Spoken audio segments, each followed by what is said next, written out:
Listen, no matter how you think you are or who you think you are, I believe strongly the Lord has a plan and a purpose for your life. Never sit a day and look down on yourself or think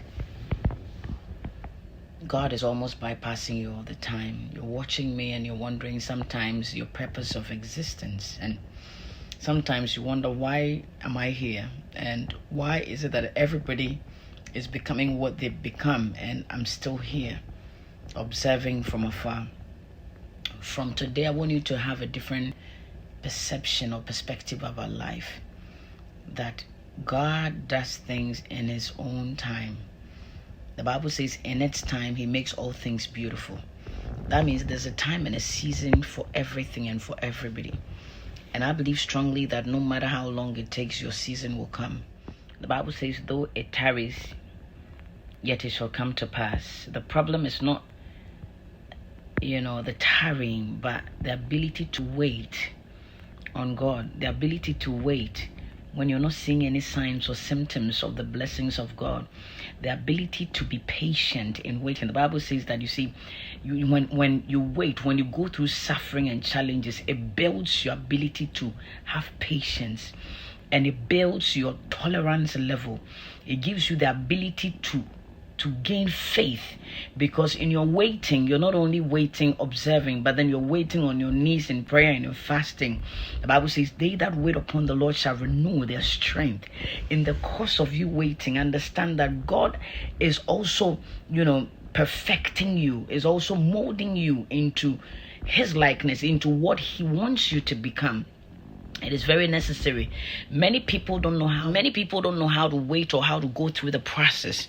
When you have a dough and you're preparing the dough for the dough to become a bread, literally it has to go through a process. And if that dough is unable to go through that process, very soon it's not going to be well cooked. And anybody that eats that dough is going to be sick. A lot of people, did not wait on God, did not go through the process, and they have become uncooked meal. And any uncooked meal that will be eating over time is going to be toxic in the lives and in the hearts of many people. That is why God gives us the ability to do what? To wait. Learn to wait. In your quest of waiting, don't go ahead of God. Learn to trust in God enough to wait. A lot of people don't trust God enough, because sometimes when you're waiting, you'll be teased. When you're waiting, those who may never understand your journey will be asking you questions and will be making you question the reason why you're in this position. But I want you to pray for the Spirit of God to give you tolerance. One of the gifts of the Spirit is what? Long suffering. Many believers don't have the spirit of long suffering. People hate to suffer long. Long suffering simply means suffering long, just as it is. You have to go through the challenges long. Perhaps you have to go through the pain long. You have to go through the poverty so long. You have to go through the lack so long. You have to go through the process of not seeing anything coming.